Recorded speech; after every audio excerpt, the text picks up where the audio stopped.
আর এবার আদালতে দাঁড়িয়ে সরাসরি অর্পিতা মুখোপাধ্যায়ের সঙ্গে সম্পর্ক অস্বীকার।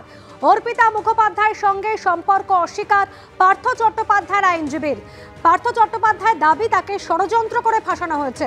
বিজেন্দ্র সিংহ আমাদের প্রতিনিধি রয়েছেন আমাদের সঙ্গে। বিজেন্দ্র, এর আগে পার্থ চট্টোপাধ্যায়ের আইনজীবীর তরফ থেকে আদালতে দাঁড়িয়ে দাবি করা হয়েছিল, আজ নতুন কি দাবি করলেন তিনি?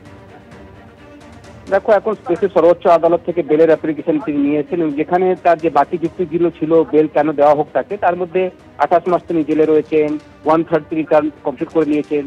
তার সঙ্গে সঙ্গে সব থেকে বড় যুক্তি তার আইনজীবী মুকুল রহতগি যেটা রাখছিলেন সেটা ছিল কি অর্পিতার বাড়ি থেকে টাকাগুলো পাওয়া গেছে, যেটা ইডি জানালো আছে কোর্টে।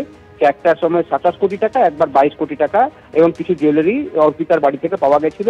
এবং তার আইনজীবী বলেন কি এই টাকাগুলো অর্পিতার বাড়ি থেকে টাকাগুলো পাওয়া গেছে, কোনো টাকা পার্থ চ্যাটার্জির বাসভবন থেকে পাওয়া যায়নি। এই টাকাগুলো তার, সে মানিক ভট্টাচার্যের সঙ্গে ষড়যন্ত্র করে দুর্নীতিতে যুক্ত ছিল কি ছিল না সেটা ইডি তদন্ত করবে। চাকরি দুর্নীতিতে তাদের ভূমিকা ছিল, সেখানে তার কোনো সম্পর্ক নেই। সে একজন অ্যাক্ট্রেস এবং কিভাবে তার কাছে টাকাগুলো এসছে সেটা ইডি তদন্ত করুক। শুধুমাত্র অর্পিতা বয়ানের ভিত্তিতেই পার্থ চ্যাটার্জিকে অ্যারেস্ট করা হয়েছে, এই কথা আজকে তার আইনজীবী বলেন। এবং তার সঙ্গে সঙ্গে যখন পরবর্তীকালে জিজ্ঞেস করা হয় কি আপনার কি কোনো সম্পর্ক ছিল তার সঙ্গে, তিনি জেনাই করেন কোনো সম্পর্ক নেই, শুধুমাত্র তার বয়ানের উপর তাকে অ্যারেস্ট করা হয়েছে, তাই তাকে বেল দেওয়া হোক। এখন দেখতে হবে সোমবার সুপ্রিম কোর্ট কি অর্ডার দিচ্ছে। ধন্যবাদ। সুপ্রিম কোর্টে ফের কড়া প্রশ্নের মুখে ইডি। আপনাদের সাজা ঘোষণার হার কত? প্রশ্ন তুললেন মাননীয় বিচারপতি সূর্যকান্ত। সাজা ঘোষণার হার অত্যন্ত খারাপ, 60 থেকে 70% হলেও বোঝা যেত, মন্তব্য বিচারপতির। ঠিক কি হয়েছে আদালতে? সৌভিক মজুমদার আমাদের প্রতিনিধি রয়েছেন আমাদের সঙ্গে টেলিফোন লাইনে। সৌভিক, ফের ইডিকে আজ ভৎসনার মুখে পড়তে হলো সর্বোচ্চ আদালতে। কি প্রশ্ন উঠলো আজ আদালতে? দেখো, একদমই সুপ্রিম কোর্টের তরফ থেকে ইডির তরফে ইডির যে প্রশ্ন ছোড়া হয়েছে সেটা কিন্তু ইডির জন্য মোটেই স্বস্তির নয় এবং ইডির জন্য এই প্রশ্ন কিন্তু অত্যন্ত অস্বস্তির।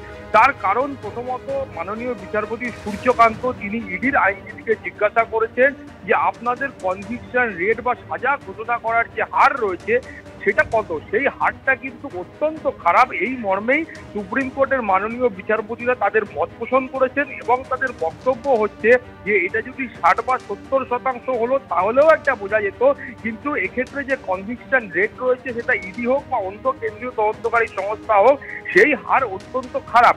ফলে সুপ্রিম কোর্টের প্রশ্ন হচ্ছে যে এই মুহূর্তে পার্থ চট্টোপাধ্যায়ের জামিনের আবেদন মঞ্জুর করা হলে সেক্ষেত্রে কতটা অসুবিধা হবে। তার কারণ তিনি বলছেন যে শুধুমাত্র যে অর্পিতা মুখোপাধ্যায়ের যে বয়ান রয়েছে সেই বয়ান দিয়ে সব কাজ করা সম্ভব হবে তেমনটা নয়, পারিপার্শ্বিক তথ্য প্রমাণ আছে, সেই তথ্য প্রমাণও খতিয়ে দেখতে হবে। এবং এই যে গোটা প্রক্রিয়াটা রয়েছে এই প্রক্রিয়াটা কিন্তু একটা দীর্ঘ প্রক্রিয়া, কারণ এই ধরনের মামলার ক্ষেত্রে বা কয়েকশো বা কয়েক হাজার সাক্ষীদের জিজ্ঞাসাবাদ করতে হবে, তাদেরকে নিম্ন আদালত তাদের বয়ান রেকর্ড করতে হবে, তাদেরকে বিচারকদের সামনে হাজির করাতে হবে এবং তার পাশাপাশি এই মামলা যদি নিম্ন আদালত বা ট্রায়াল কোর্টে বা বিশেষ আদালতে প্রত্যেক হয় সেক্ষেত্রেও এটা একটা লম্বা প্রক্রিয়া এবং একটা ম্যারাথন টাস্ক। সেটা কিন্তু ইডিকে হোক বা নিম্ন আদালতকে হোক তাদের প্রত্যেককেই করতে হবে। ফলে এই বিষয়টা এমন নয় যে একদিন দুদিন বা এক মাসের মধ্যে গোটা বিষয়টা সম্পন্ন হয়ে যাবে এবং সাজা ঘোষণা বা নির্দোষ প্রমাণিত এই গোটাটা হবে, এর কোনোটাই কিন্তু একেবারে অল্প সময়ের মধ্যে হবে না। ফলত যেখানে দেখা যাচ্ছে যে এখানে শাস্তির সর্বোচ্চ মেয়াদ সেটা রয়েছে 7 বছর এবং 1/3 কাটা হয়ে গিয়েছে, সেক্ষেত্রে এই গোটা বিষয়টার মধ্যে ভারসাম্য রক্ষা কিভাবে সম্ভব সেই প্রশ্ন সুপ্রিম কোর্ট তুলেছেন। সিবিআই এর আধিকারিক এবং আইনজীবীদের আগামী সোমবার উপস্থিত থাকতে হবে, তার ভিত্তিতে পরবর্তী পর্যায়ের বিচার প্রক্রিয়া এগোবে। অনুসুয়া, ধন্যবাদ সৌভিক।